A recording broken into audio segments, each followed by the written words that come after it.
Hi, I know this title sounds like huge clickbait, especially as our last video, with a very similar title, well, one word was different, had over 250 views. But hear me out. Last week we almost had a nuclear disaster because Europe's biggest nuclear power plant was cut off from power supply. But this week we almost had a nuclear disaster because, well, the same thing just happened again with the same nuclear power plant. Right, I don't know what to say about this, you really can make this shit up. But partially because of that, this week we talk a lot about Russia related things. But don't worry, it'll be interesting. Enough about them though, who are we? World's News is a channel dedicated to delivering news on a weekly basis. Within each video, we try to pick out the most important or funniest news and explain their origins, development, as well as possible outcomes to inform you about the world you're living in. But let's dive into some Russian history from the time when they averted a war instead of starting one. Yeah, you've maybe heard of this. Mikhail Gorbachev died on August 30th, 2022. Now, hearing this is one thing, but to really understand why this was all over the news, we need to look at the person he was. I'd like to start with a quote by UN Secretary General Antonio Guterres. "The world has lost a towering global leader, committed multilateralist, and tireless advocate for peace. Mikhail Gorbachev did more than any other individual to bring about the peaceful end of the Cold War." Quote end.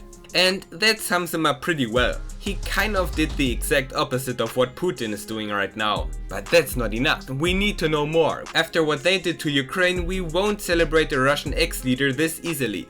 Then let's have a little history lesson. Mikhail Gorbachev was born into a poor peasant family of Russian and Ukrainian heritage in 1931, and despite growing up in Stalin-ruled Russia, turned out pretty good. After working on a collective farm for some years, he joined the Communist Party, which back then governed the Soviet Union as a one-party state. Then, in 1955, he received his law degree from the Moscow State University, where he also met his wife Raisa Gorbachev in 1953.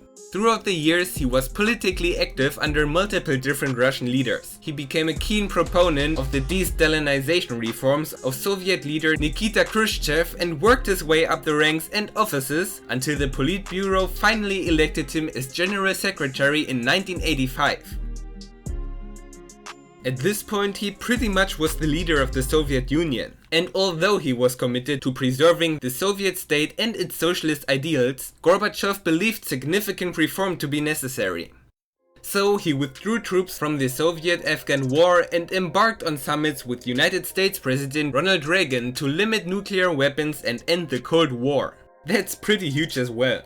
His core beliefs were glasnost, which means openness, and perestroika, which means restructuring. His glasnost policy led him to enhance freedom of speech and press, while his perestroika sought to decentralize economic decision-making to improve its efficiency.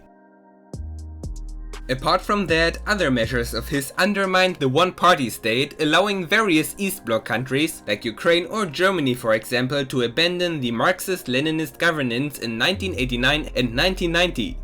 This, among other decisions of his, led to the launch of the unsuccessful August coup against Gorbachev in 1991, but he was practically unstoppable. So you see, this man is something like a legend. But wait, it gets even better.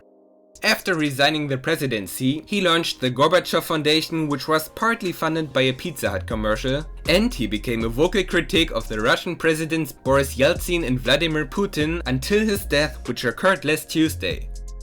So I'm sure by now you've realized the loss that his death means. So let's keep him in good memory and honor his work by supporting Russian people opposing Putin's government and the actions of Russia's current regime.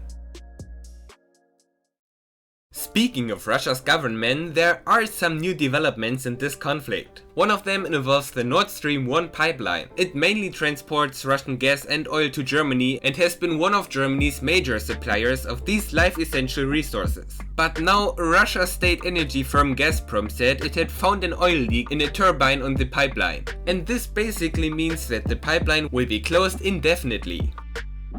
Now, the funny thing is, around this time the G7 states agreed on a price cap on Russian oil, meaning that all countries signing up to this policy would only buy Russian oil and petroleum below this price cap. and Moscow denies using energy supplies as an economic weapon in retaliation for Western sanctions which were imposed following Russia's invasion of Ukraine.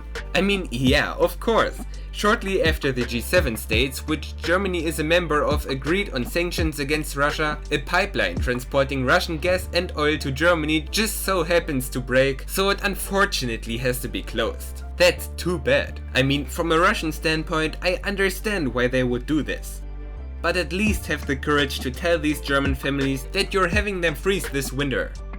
Apart from that, we had another one of these weird coincidences. Another high-profile business executive in Russia died in mysterious circumstances. This time, Ravil Maganov died after falling from a hospital window in Moscow, reports say. And not just any window. According to witnesses at the scene, he fell from the 6th floor. These witnesses later added that he had taken his own life, but at the moment I'd be careful if witnesses of such mysterious deaths in Russia just add things like that was probably suicide after initially testifying.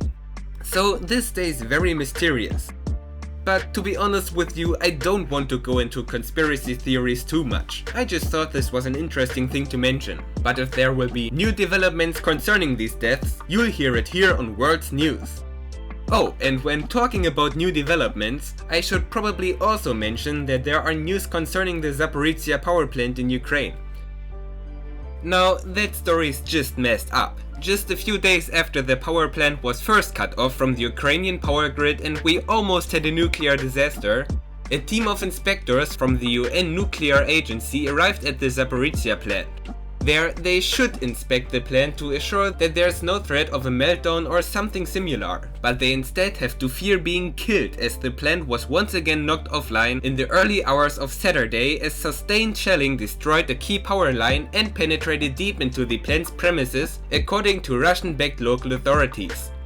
There are even rumors that the plant would only be running on its self-generated power and that an area between 2 of the 6 reactors had been hit by projectiles. But this information couldn't be confirmed yet. So we continue to stay on the verge to a nuclear catastrophe as the nuclear power plant is still in great danger and many civilians still live around the area. But I'm sure the story isn't over and who knows, maybe we'll hear of it on the news sooner than we'd like to. And how else would it be? There was another natural disaster following climate change and all the other things that currently have our planet perishing.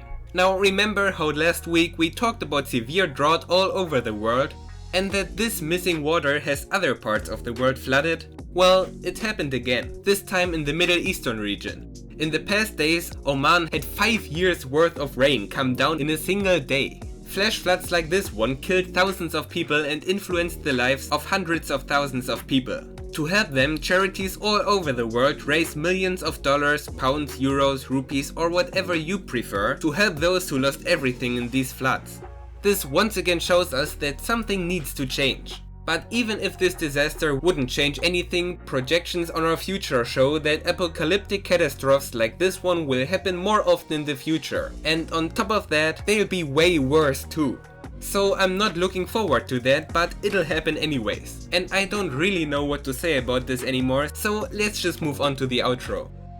These were some crazy things this week, even though it's kind of depressing that good people like Mikhail Gorbachev are dying in hard times like these. But let's move on to weird conceptions in your body, which we'll explain in this week's bonus fact. Did you ever think that your nostrils work simultaneously? Well, I definitely did, but in fact they don't. When we breathe in and out of our nose during the day, one nostril does most of the work at a time. And they even work shifts. There's something called the nasal cycle, which basically means that our nostrils are switching their duties every several hours. And this nasal cycle is dictated by the same autonomic nervous system that regulates our heart rate, digestion and other unconscious bodily functions. On top of that, this is also the reason why when your nose gets stuffed up, it does so one nostril at a time.